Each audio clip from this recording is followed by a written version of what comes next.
Bonjour à toi et bienvenue sur Changer d'air. Je m'appelle Clément, je suis ingénieur et entrepreneur, mais surtout je me demande tous les jours ce que je vais bien faire de ma vie.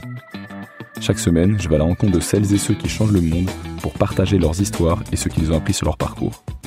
Alors si tu veux écouter ces histoires incroyables, si tu recherches ta voie dans ce monde complexe, ou si tu veux simplement avoir un impact positif et être heureux, alors ce podcast est fait pour toi. Bonjour Sarah, bienvenue sur Changer d'air. Salut Clément. Merci beaucoup de me recevoir à Station F. Merci à toi de me recevoir sur ton super podcast, au contraire. Et non, je suis très heureux. C'est Camille Lugol qui nous a mis en relation, qui m'a dit qu'il faut absolument que tu parles à Sarah. Son projet va te parler de fou et ton projet m'a parlé. Sans spoiler, t'as plein de formations. T'es ingénieur, t'as fait de la linguistique, de l'informatique. Oui. Et là, depuis plusieurs années, moi j'ai 7 ans, mais tu nous expliqueras mieux. T'es fondatrice de Wise. Oui, exactement. Qui, je vais essayer de le dire, mais tu vas le dire mieux que moi après, qui propose une solution pour les gens qui ont atteint de la maladie de Charcot, donc qui sont complètement paralysés, pour leur permettre de communiquer via les yeux. Ouais. Trop bien. Ouais. Avant de parler plus de Wise, est-ce que tu peux nous dire comment était l'enfant Sarah? C'est une super question. En fait, plus je grandis, plus je me dis que finalement, elle était pas si loin de Sarah aujourd'hui. L'enfant Sarah, elle était tout le temps de bonne humeur. Elle riait beaucoup. J'ai eu la chance d'avoir une enfance très heureuse. Et j'étais quelqu'un à qui on a appris que la curiosité, c'était loin d'être un vilain défaut. Donc je m'intéressais à beaucoup de choses. J'avais beaucoup d'énergie, beaucoup de hobbies, et puis surtout j'étais vraiment hyper positive, dans la mesure où j'ai grandi de manière très protégée entre guillemets. J'ai grandi avec Disney, tout ça. Je pensais qu'on vivait dans le meilleur des mondes, et donc voilà, pas un souci en tête, entre guillemets. Trop bien. Non, une enfance curieuse. Et comment tu finis à faire plein d'études en même temps et c'est Wise. Encore une fois, mes parents ont été très doués pour me cacher peut-être les désastres de ce monde, pour me dire que voilà, il y a pas toujours des gens qui sont hyper bien intentionnés, que malheureusement pas tout le monde est égal sur cette terre. Et comme j'ai grandi avec ce mythe que tout était possible, du coup voilà, pourquoi pas faire 3 universités en même temps? C'était pas interdit. Trop bien. Et c'était quoi les thèmes, et comment t'as choisi ça? Parce que une enfance heureuse et curieuse, ça te mène pas forcément en terminale à dire. C'est clair. Alors là où j'ai beaucoup de chance, c'est que mes 2 parents sont libanais, d'origine libanaise, et comme beaucoup de Libanais, on est trilingue à la maison. On parle français, anglais et libanais, et arabe. Du coup, forcément, j'ai grandi avec beaucoup de langues. Et puis en 6e, j'ai eu la chance d'être au collège puis au lycée Jean de La Fontaine, où j'ai pu choisir le japonais comme première langue, et puis l'espagnol en 4e. Et donc en fait, le fait d'apprendre des langues, ça a été une grande partie de ma vie, et de ma manière de comprendre d'autres personnes, d'autres cultures, d'autres manières de réfléchir, toutes ces choses-là. Et du coup, très vite, je me suis intéressée à la linguistique, qui est tout ce qu'on dit, pourquoi on le dit et comment on le dit. Donc c'est à la fois l'histoire de la langue, à la fois la grammaire, à la fois la gestuelle, à la fois les accents des gens. Voilà, c'est absolument passionnant sur la manière que les êtres humains ont de communiquer les uns avec les autres. Et donc je me suis inscrite à un double diplôme à la fac entre la Sorbonne Paris 4 et l'UPMC. C'était en linguistique et en informatique. Le but, c'était de faire un peu un truc comme Siri, sur l'iPhone. Voilà. Et puis, comme c'était très théorique comme diplôme, je me suis dit, bon, moi, il me faut un truc très pragmatique, très terre à terre, où j'apprends à faire des choses concrètes, d'où l'école d'ingénieur. Et donc, pour moi, l'un n'allait pas sans l'autre. Et d'où le fait de faire ces 3 diplômes. Et pour la petite histoire, la manière dont j'ai convaincu les gens de faire ça, la manière dont j'ai convaincu ces 3 universités d'accepter, c'est que je leur ai dit, bon, si je tiens pas le rythme, promis, j'abandonne l'autre formation. Et du coup, ils ont tous accepté. Et puis, premier semestre, tout s'est bien passé. 2e, 3e. Et puis, au final, on s'est plus posé la question, quoi. Trop bien, bravo. Et qu'est-ce que ça fait de parler plusieurs langues, à ton avis? Qu'est-ce que ça fait dans le fonctionnement, dans ton cerveau par rapport? Honnêtement, pareil. Cette fois-ci, je vais beaucoup parler de mes parents. En général, je parle beaucoup moins d'eux. Mais je pense que ce qu'ils m'ont appris, c'est l'ouverture d'esprit. Et je pense qu'il y a en tout cas pour moi, la manière d'apprendre les langues, c'est vraiment à chaque fois une différente ouverture d'esprit.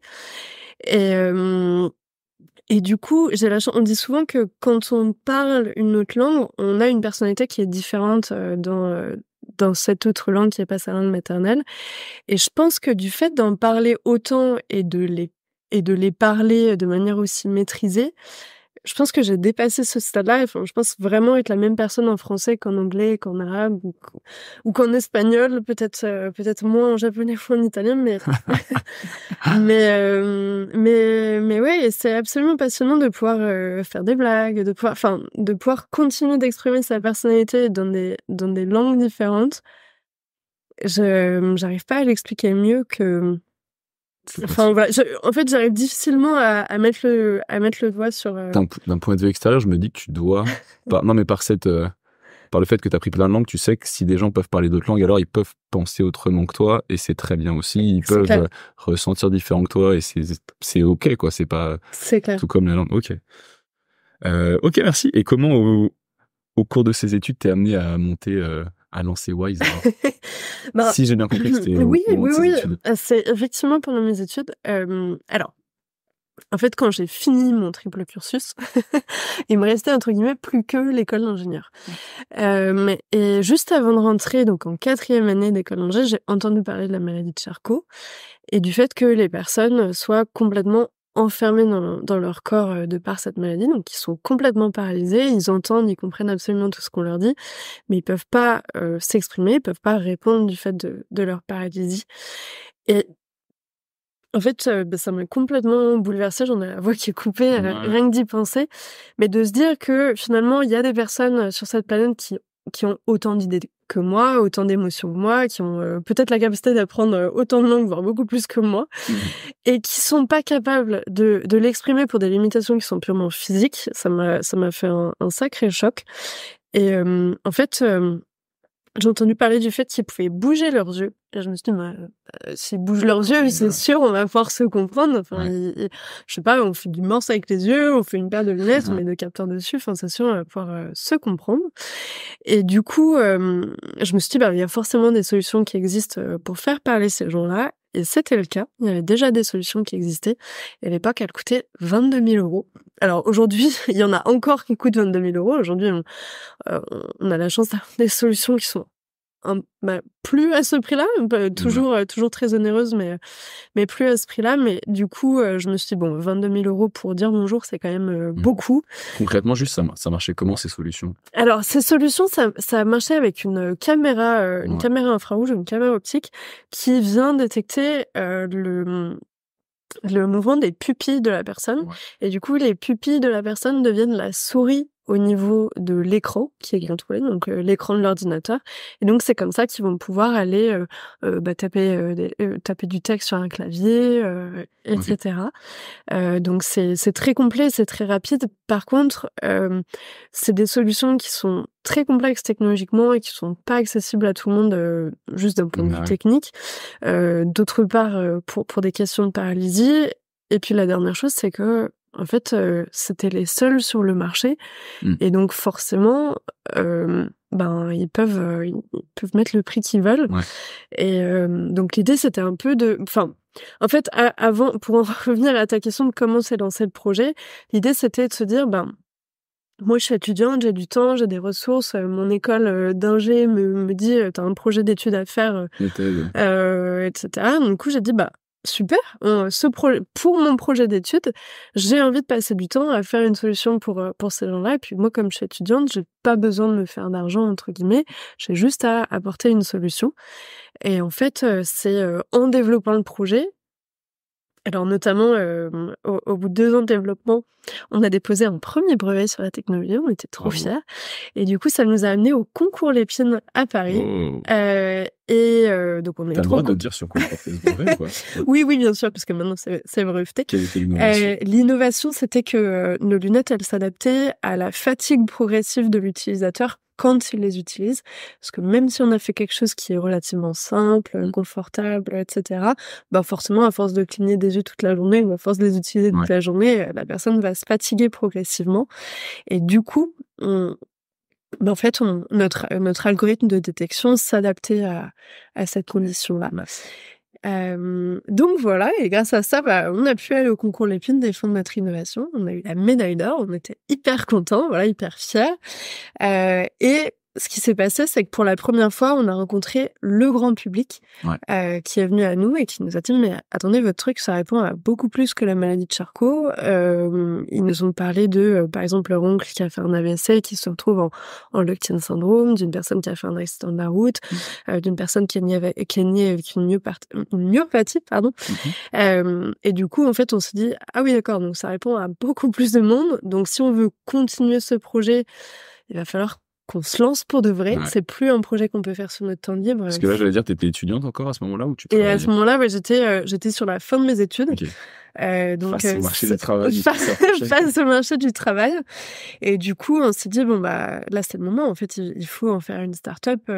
Là, ok, c'est super. On a eu une bonne note à l'école, on a eu la médaille d'or du concours Lépine, on a un prototype qui marche et on a un brevet.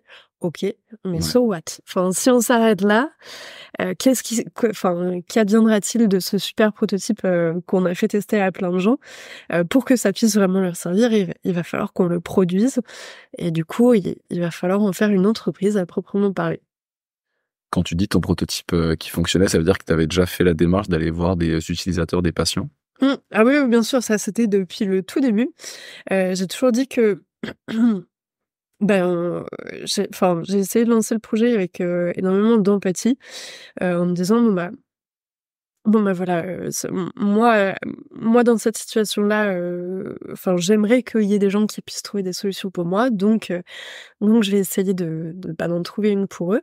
Et puis d'un autre côté, je me suis dit, peu importe toute cette empathie, finalement, ça suffit pas. L'empathie, ça aide pas à comprendre ce que traversent ces personnes 24 heures sur 24, 7 jours sur 7.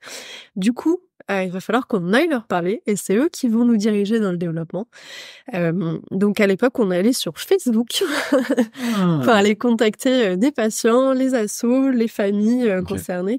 Et c'est vraiment eux qui nous ont guidés à chaque étape. C'est-à-dire qu'au départ, on leur dit, voilà, on a une idée, a priori, ce serait une paire de lunettes avec quelques capteurs. Est-ce que ça vous irait? Est-ce que vous préféreriez plutôt un bandeau, un serre-tête ou je ne sais quoi?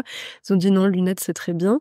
Et puis, on est revenu avec un premier prototype qui tenait avec du scotch et de la ficelle, avec des très gros capteurs, etc. Et puis, on leur a fait tester. Et puis, de fil en aiguille, on en est arrivé à un premier proto qui marchait bien. Magnifique. Magnifique. Et donc là, vous êtes face à vous dites, on a ce proto, on a ce brevet, il faut qu'on lance une entreprise. C'est ça. En fait, surtout, je pense que c'est peut-être, on avait un côté un peu naïf, c'était de se dire le projet n'allait pas s'arrêter, mais on savait bien que ça allait aller plus loin que la note à l'école. Le but, c'était vraiment de le fabriquer. Mais on s'était dit, on fait ça sur notre temps libre, sur notre temps libre pour que ça puisse se développer, mais sans idée lucrative derrière. Et en réalité, ça, j'ai mis du temps à le comprendre dans l'entrepreneuriat. Je pense que c'est à partir du moment où j'ai compris ça que je suis devenue entrepreneur. Avant ça, j'étais peut-être une étudiante avec une belle idée. C'est que, en fait, je voulais absolument pas entendre parler d'argent.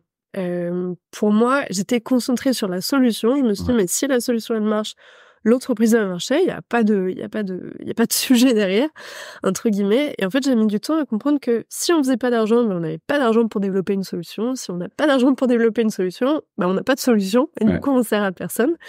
Et donc voilà, ça a été un petit peu difficile. À quel moment t'as compris ça alors? Excuse-moi de te couper. Ah non, mais pas de souci. Alors, il y a un petit interlude qui s'est passé avant de proprement lancer la start-up. C'est que avant qu'on prenne cette décision de transformer Wise en start-up, j'avais déjà signé pour partir travailler 1 an au Japon après mes études.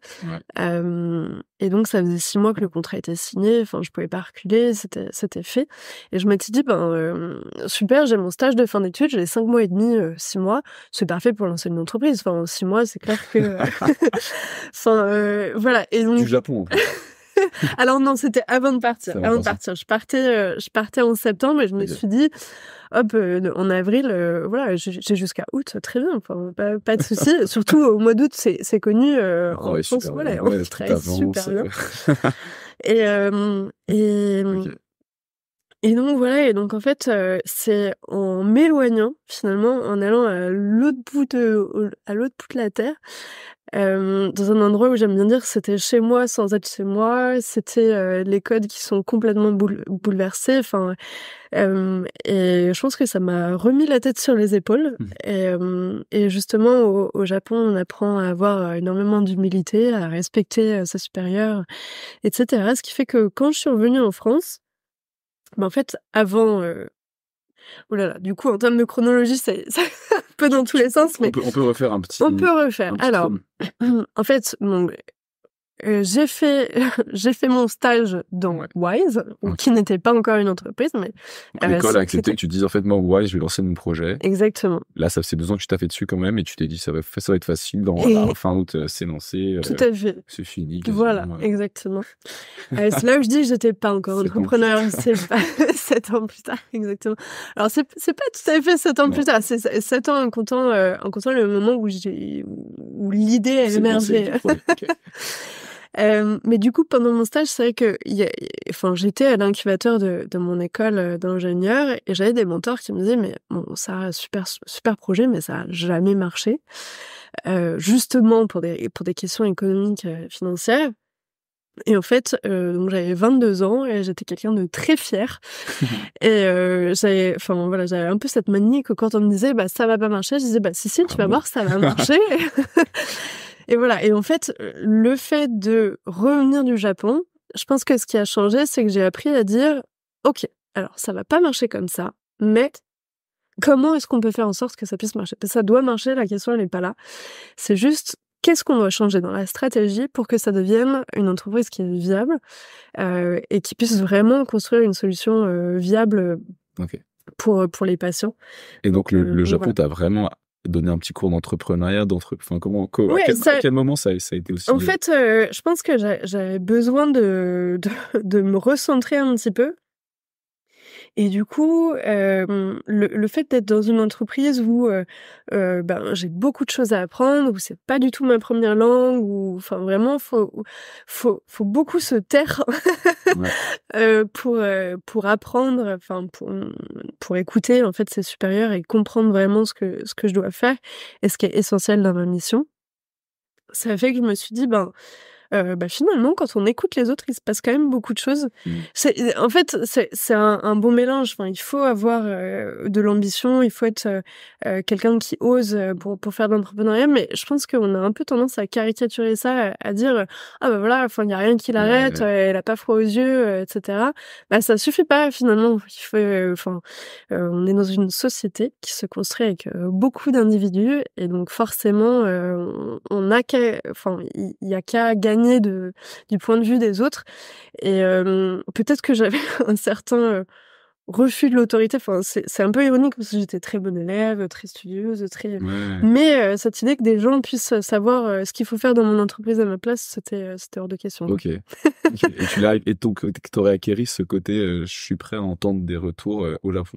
Oui, exactement. Je pense que c'était je sais pas, ou peut-être que j'avais aussi besoin de faire une vraie coupure. Enfin, j'aime bien dire le Japon pour moi ça a été un véritable voyage de Chihiro, dans tous les sens du terme, dans le sens que en fait Chihiro dans le film elle passe de l'âge enfant à l'âge adolescent, et moi je pense que je suis passée de étudiante à adulte en passant par cet épisode de ma vie qui était au Japon.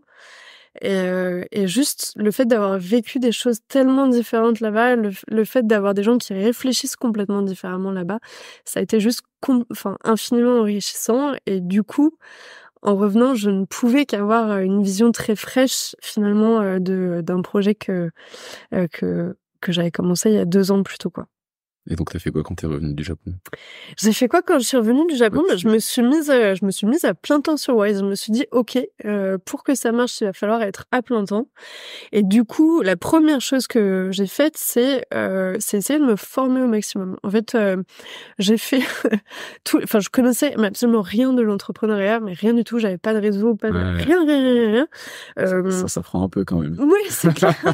C'est clair. Et puis, Ouais, ça s'apprend à l'école et du coup, moi je partais de 0, donc j'ai fait, tous les salons, je me suis inscrite à des incubateurs, j'ai fait toutes les formations dans les incubateurs où j'étais, je me suis inscrite à toutes les office hours avec des experts, en tout genre d'ailleurs, des experts, en juridique, en comptable, enfin voilà, en levée de fonds évidemment, sur toutes ces choses-là et puis surtout la chose, que j'ai pas perdu, c'est l'étoile du Nord entre guillemets, c'est les patients, c'est les utilisateurs pour qui on fait ça et du coup le fait de revenir du Japon et de reprendre contact, de ressortir mes petits messages Facebook et de reprendre le contact avec les principaux concernés par tout ce que j'essayais de faire, c'est ce qui a été vraiment déclencheur. C'est ce qui a relancé Ouais, exactement. après.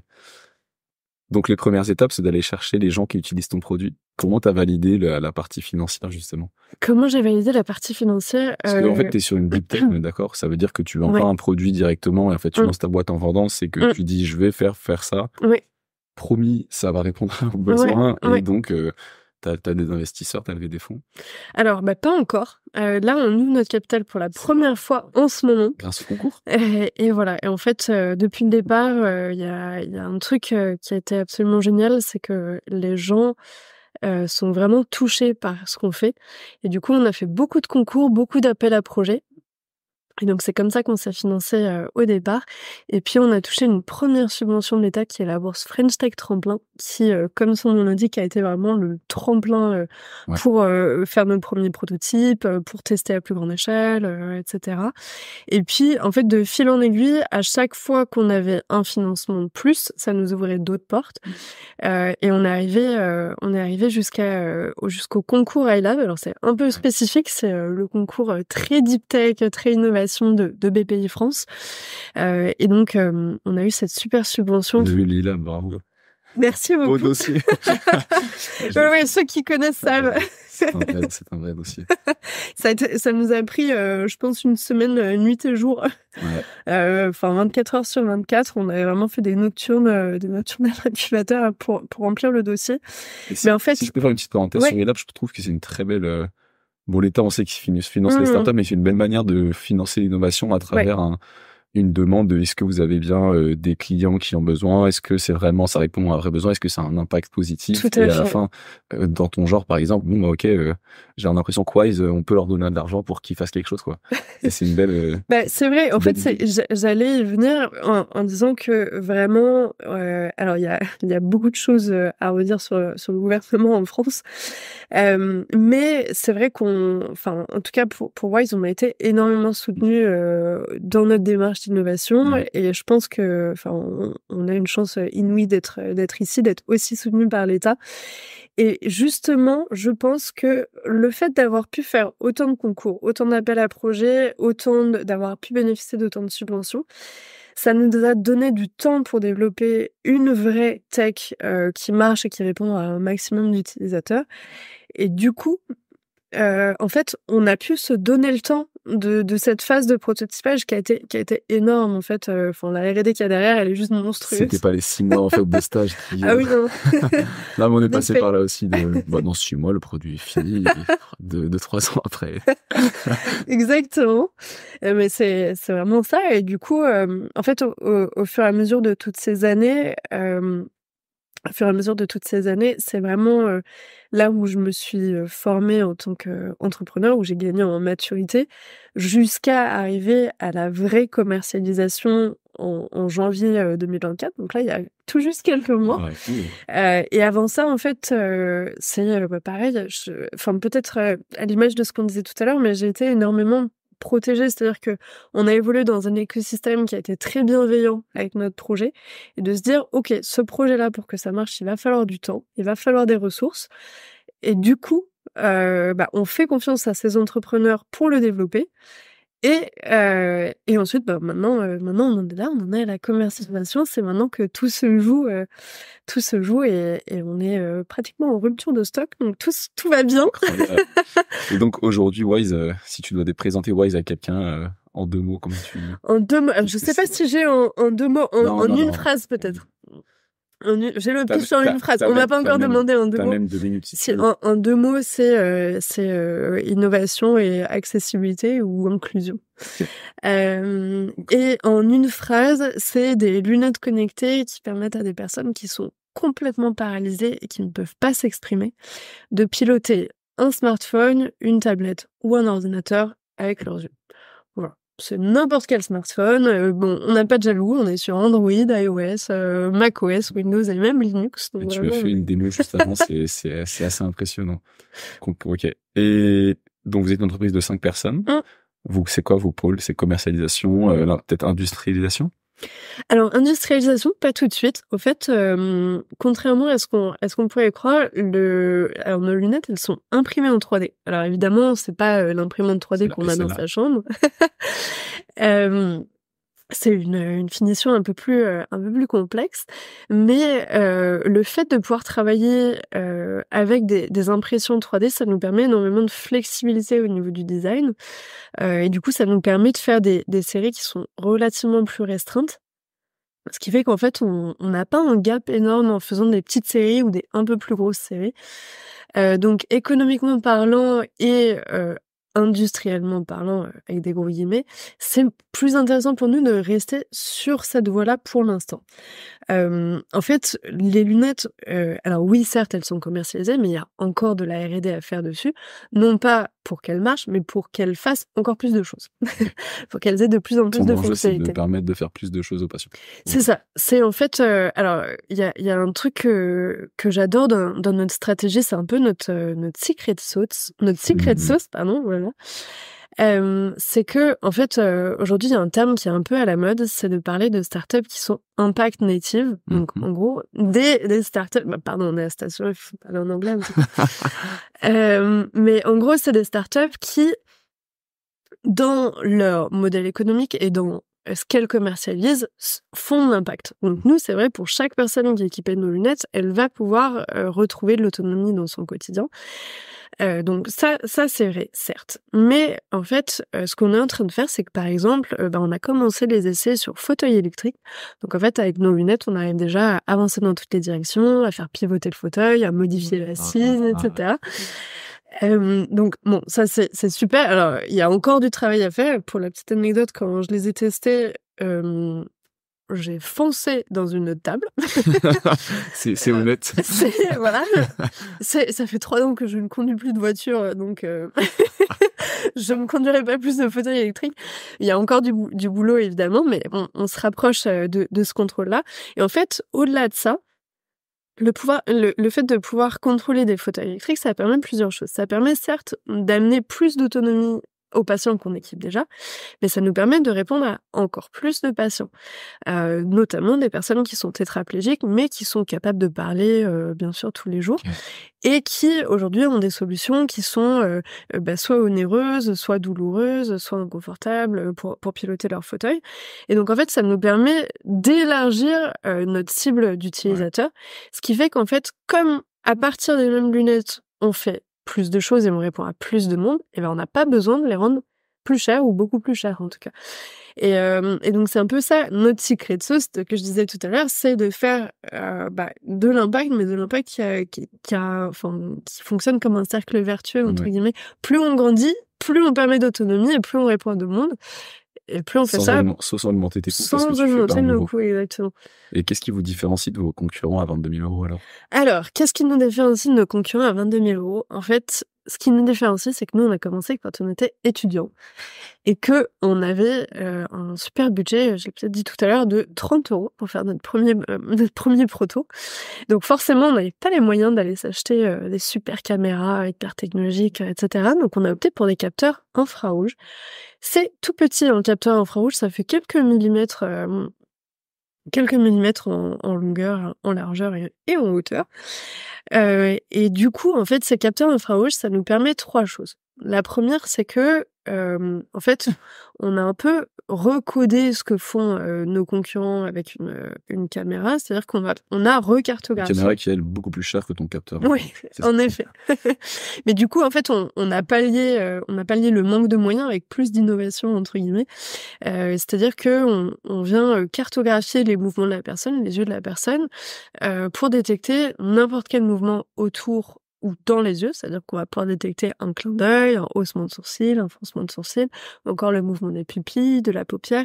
En fait, on travaille avec des personnes qui, parfois, sont tellement paralysées qu'elles peuvent pas bouger leurs paupières, ou sont tellement paralysées qu'elles peuvent bouger leurs pupilles que sur une toute petite plage de gauche à droite, par exemple. Et donc, il va falloir s'adapter à ces personnes-là, ce que ne font absolument pas nos concurrents. Et puis à l'inverse, on travaille aussi avec des personnes qui ont des mouvements incontrôlés, donc qui vont bouger sans arrêt, et on va devoir filtrer leurs mouvements à eux. Et puis, alors la deuxième chose, c'est que ces capteurs infrarouges, et ben en fait, ils fonctionnent exactement pareil qu'il fasse jour ou qu'il fasse nuit, qu'on soit à l'intérieur ou à l'extérieur, que la personne elle soit dans son lit ou dans son fauteuil, même en mouvement en train de le contrôler, c'est pas encore le cas, mais bientôt. Et du coup, donc ça permet d'utiliser ces lunettes vraiment dans n'importe quel environnement. Et donc de pouvoir sortir de chez soi et être sûr de pouvoir communiquer quand on est en balade, ou de pouvoir communiquer à l'hôpital par exemple, ou ce genre de choses.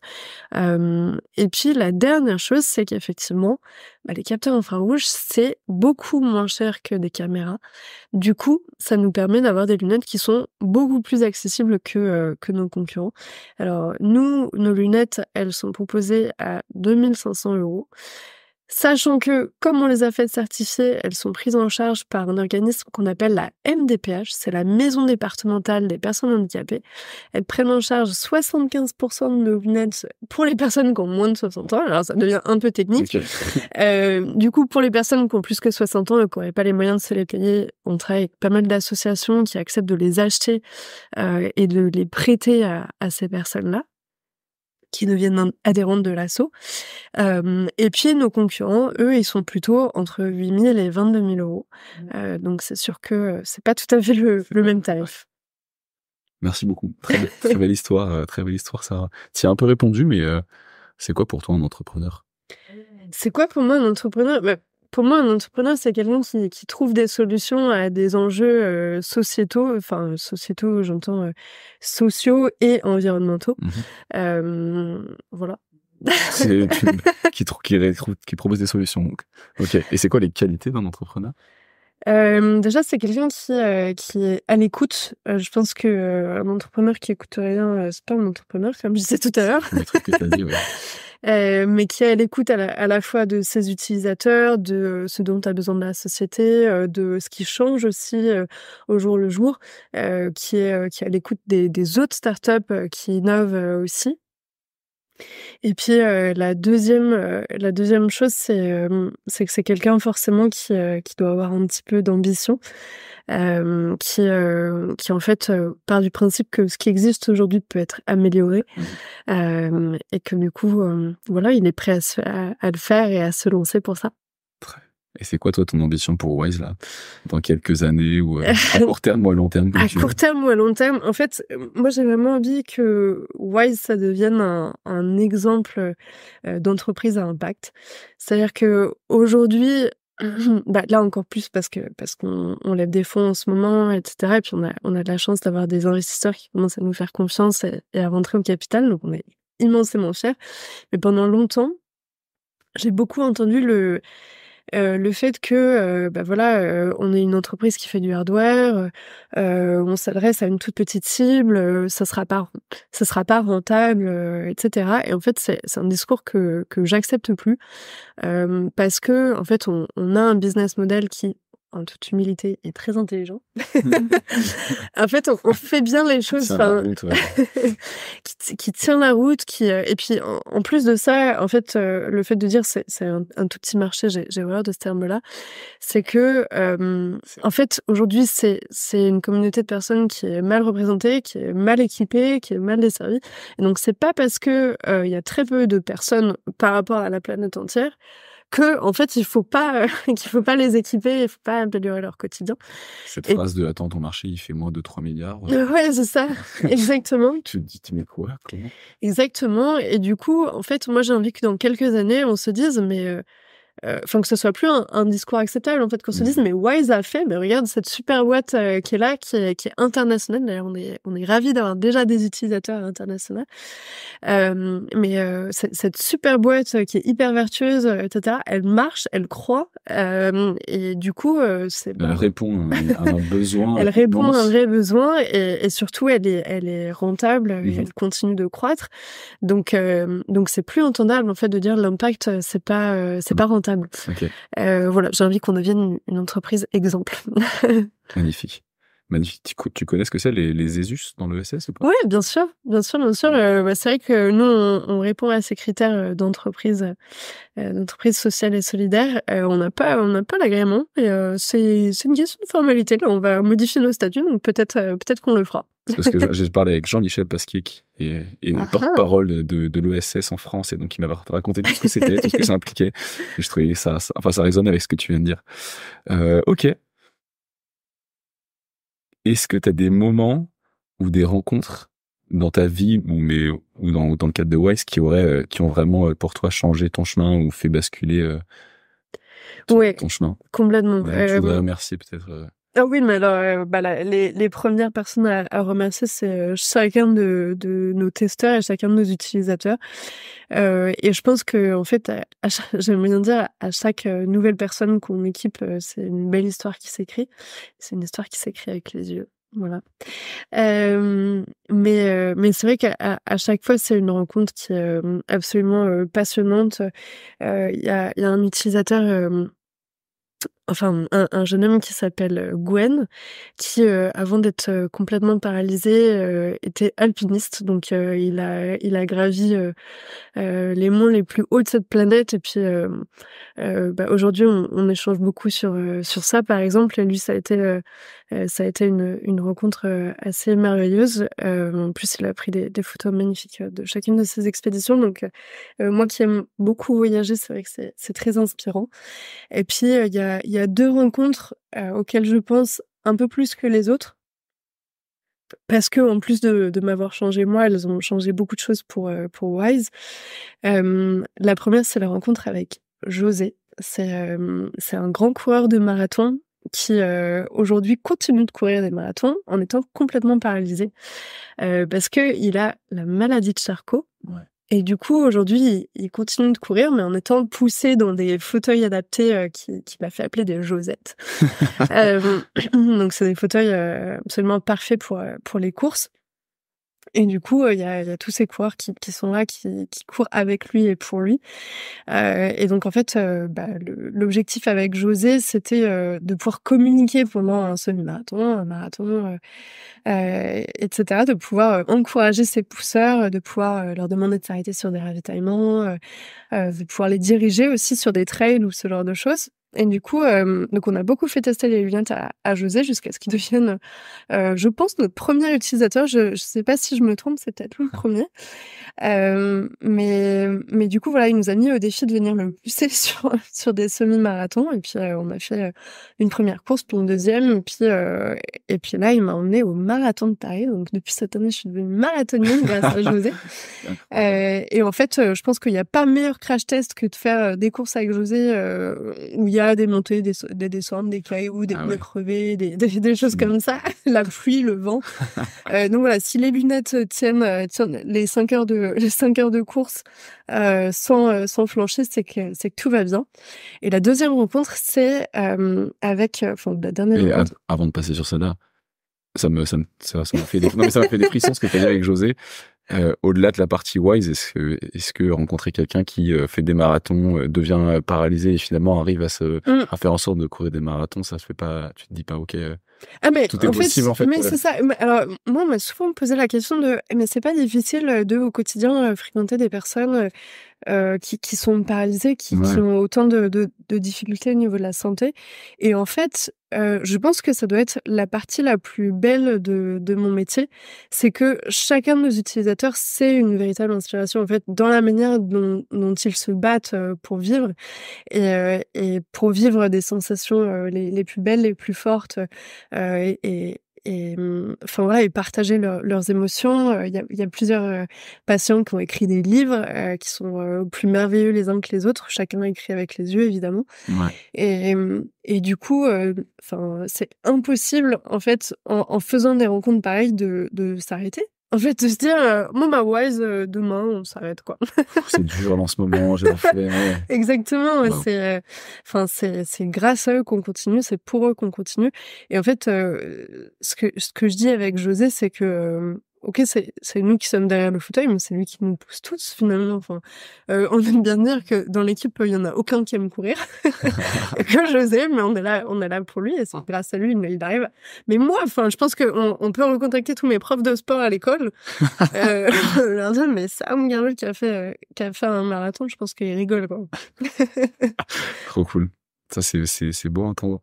Et deuxième personne, alors je t'avais coupé tout à l'heure. Non, je t'en prie. Et ben, la dernière personne, c'est un jeune homme qui s'appelle Axel, qui a à peu près mon âge en plus, et qui a fait un accident de la route il y a maintenant 10 ans.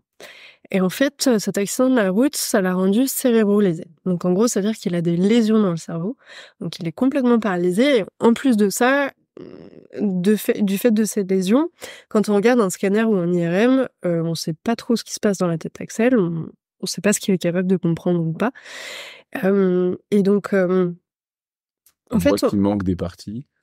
Alors, c'est vraiment comme des griffures, en fait, quand on regarde. Donc, forcément, en termes d'activité, enfin, voilà, c'est difficile à discerner. Et forcément, ça a été toute une progression. Il a fait beaucoup de séances, notamment d'orthophonie avec son orthophoniste qui est absolument génial.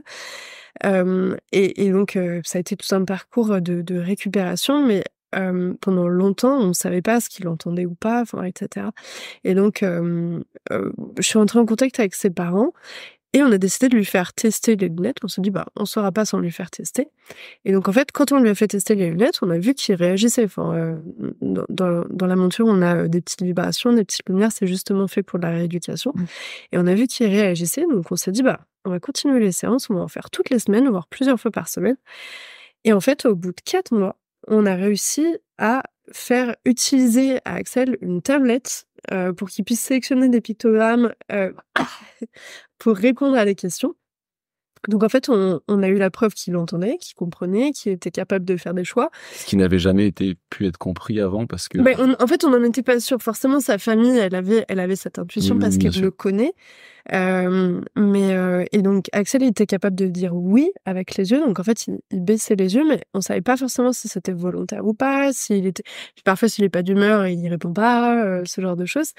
Et donc là pour la première fois, enfin son orthophoniste a dit il est sorti du silence et c'était un moment juste incroyable où son orthophoniste, sa mère, son auxiliaire de vie et moi on a toutes pleuré très clairement. Et parce que voilà, on a eu la preuve qu'en fait, il n'était pas du tout en état végétatif comme ce qui était prédit au départ, et que aujourd'hui, il y avait encore un long parcours dans son autodétermination. Et encore une fois, ça a été une belle révélation pour Wise parce que ça nous a montré qu'on pouvait permettre à des personnes d'apprendre ou de réapprendre à communiquer et donc répondre à encore plus de monde d'une manière différente, mais avec toujours les mêmes lunettes. Extra nouvelle fonctionnalité. Exactement. Wow. Je comprends que ça t'ait marqué. Ouais. Je m'attendais pas que tu me parles de tes patients quand je me suis dit ok, je vais demander qui l'a marqué. Souvent on dit oui, un mentor. Forcément. Non mais c'est beau que ça devienne directement en tête. Je voulais te demander tes plus grandes fiertés, mais je crois que c'est assez clair.